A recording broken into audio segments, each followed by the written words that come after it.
যেই দিন নিজের দেশের মাছ রান্না করি সেই দিন মনে হয় যে তৃপ্তি ভরে এক প্লেট ভাত খাওয়া যায়। কি বলেন প্রবাসীরা, ঠিক তাই না? তো আমার তো ঠিক তাই মনে হয়। আসসালামু আলাইকুম, ওয়েলকাম টু অ্যানাদার ব্লগ। আশা করছি সবাই ভালো আছেন, আল্লাহর অশেষ রহমতে আমরাও ভালো আছি। তো আজকে একদমই নিজের দেশের কই মাছ, বেগুন ভাজা আর আলুর টক রান্না করব। তো চলুন দেখা যাক কিভাবে রান্না করি। তো সকালে নাস্তার পরে আমি এদিকে ভাত বসিয়ে দিয়েছিলাম আর আলু গুটি গুটি করে কেটে নিয়েছিলাম। এখন একটা প্যানের মধ্যে দিয়ে পরিমাণ মতো পানি দিয়ে ওইটাকে সিদ্ধ বসিয়ে দিব। আর পাশে আরেকটা চুলায় আমি আরেকটা প্যান দিয়ে তার মধ্যে পরিমাণ মতো তেল দিয়ে দিব। আর মাছ যে কেটে ধুয়ে রেখেছিলাম তো সেটার মধ্যে হলুদ মরিচ মাখিয়ে এখন মাছগুলি ভাজার জন্য দিয়ে দিব। এই কই মাছটা আমার কাছে খেতে খুবই ভালো লাগে। তো বাংলাদেশে যখন ছিলাম দেখা যাচ্ছে যে মানে এই কই মাছটা দেশি হোক কিংবা চাষের হোক আমার কাছে খুবই ভালো লাগে। আর আজকে কই মাছগুলিকে আমি শিম আলু দিয়ে রান্না করব। তো মাছগুলি ভাজা হয়ে গিয়েছে, মাছগুলিকে আমি তুলে নিয়েছি। আর ওই প্যানটার মধ্যে আমি সামান্য পরিমাণ পেঁয়াজ আর বেশ অনেকগুলি কাঁচামরিচ একদম ছিঁড়ে দিয়ে দিয়েছি। এখন একটু বাদামি কালার হয়ে আসলে এর মধ্যে আমি যা যা মশলার প্রয়োজন দিয়ে দিব।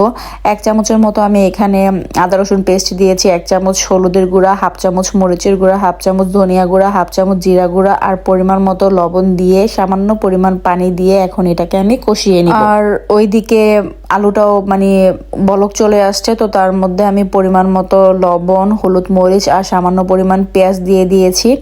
এদিকে মাছের জন্য মশলাটা কষানো হয়ে গিয়েছে, তো আমি শিম আলুটাকে দিয়ে দিয়েছি। তো এই শিমগুলি দেখে মনে হচ্ছিল যে একদম কচি, সেদ্ধ হতে একদমই কম টাইম লাগবে।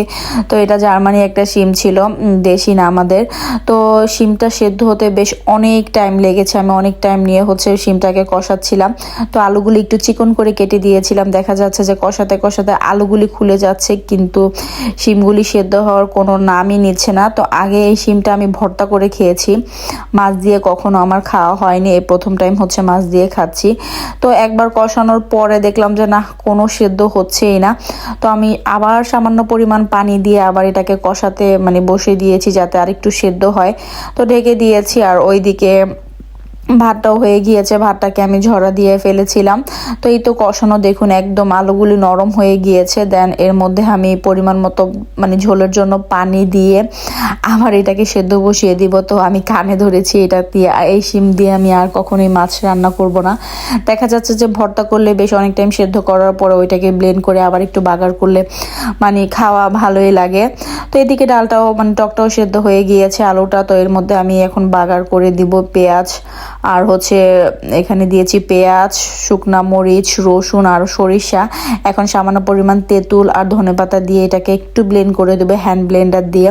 তো এই টকটা আমার, সাজেল, আজান তিনজনই আমরা খুবই পছন্দ করি। তাই আমি বরাবরই বলি যে আমি টক জাতীয় খাবার একটু বেশি রান্না করি, মানে ডাল আমার তেমন পছন্দ না। তো এই তো টকটা হয়ে গিয়েছে, আমি নামিয়ে নিয়েছি। আর এখন মানে তরকারিটার মধ্যে মাছগুলি দিয়ে দিব। তো প্রায় আধা আধা সেদ্ধ হয়ে এসেছে। এত গরুর মাংস হতেও এত টাইম লাগে না, এই শিমগুলি হতে যতটা টাইম লেগেছে। তো মাছগুলি দিয়ে এখন হচ্ছে আমি আবার ঢেকে দেব শিমটা সেদ্ধ হওয়ার জন্য প্রপার ভাবে। আর ওইদিকে একটা প্যান বসিয়ে দিয়েছিলাম আমি বেগুনগুলি ভাজার জন্য। তো যেহেতু বেগুনগুলি আগেই মেখে রেখেছিলাম তো ভাজতে একদমই কম টাইম লাগে। তো ওই তো বেগুনগুলি আমি এপিট ওপিট ভালো করে ভেজে তারপরে তুলে নেব। বেগুন ভাজা কিংবা ভর্তা দুইটাই আমার খুব পছন্দের একটা খাবার। তো এই তো আমার টকটাও হয়ে গিয়েছে, আমি নামিয়ে নিয়েছি, ভাতটাও বেড়ে নিয়েছি। দেখা যাচ্ছে যে কাজের পাশাপাশি থালা বাসনগুলি ধুয়ে ফেললে আমার একটু ঝামেলা হয়, মানে কম হয়। তো যখন যেটাই মানে বের হয় আমি সাথে সাথে দেখা যাচ্ছে যে ধুয়ে ফেলি।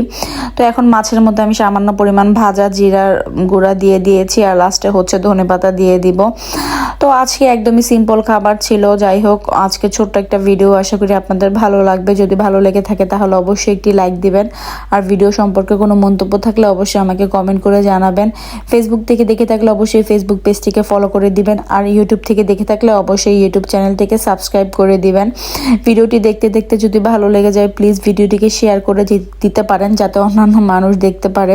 তো এই তো হয়ে গিয়েছে ভাত, টক, মানে মাছ আর হচ্ছে বেগুন ভাজা। সাজারের মাংস ফ্রিজে রান্না করাই ছিল, তাই আজকে একটু ঝামেলা কম হয়েছে। তো আজকে এই পর্যন্তই, আল্লাহ হাফেজ।